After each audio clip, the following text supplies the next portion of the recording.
Rusiya-Ukrayna müharibəsində Moskvanın canlı qüvvə və hərbi texnika itkiləri açıqlanıb. Ukrayna Silahlı Qüvvələrinin baş qərargahı bununla bağlı statistika yayıb. 16 noyabr üçün yenilənmiş göstəricilər Rusiya tərəfinin tam miqyaslı işğalının başlanğıcından bəri və son sutka ərzindəki cari itkilərini göstərir. Beləliklə, 2025-ci il 16 noyabr tarixini olan məlumat şəxsi heyətin sayını, həmçinin silah və texnikanın vəziyyətini əhatə edir. Hesabatdan məlum olub ki, müharibənin əvvəlindən bəri Rusiyanın təxmini itkiləri 1.158.260 nəfər təşkil edir ki, bu da 15 noyabr hesabatı ilə müqayisədə 860 nəfər çoxdur. Tank itkiləri 3 vahid artaraq 11.353-ə çatıb. Zirehli döyüş maşınlarının sayı isə 23.594 olub.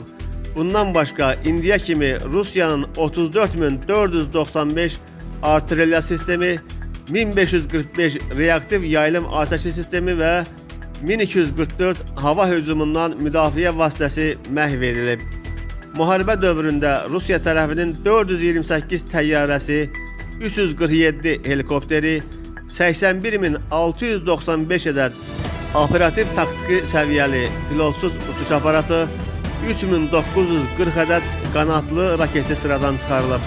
Müharibənin əvvəlindən bəri Rusiyanın 28 gəmisi və kateri, həmçinin bir sualtı qayığı, 67.532 avtomobil texnikası və yanacaq daşıyanı və 4002 ədəd isə xüsusi təyinatlı texnikası məhv edilib.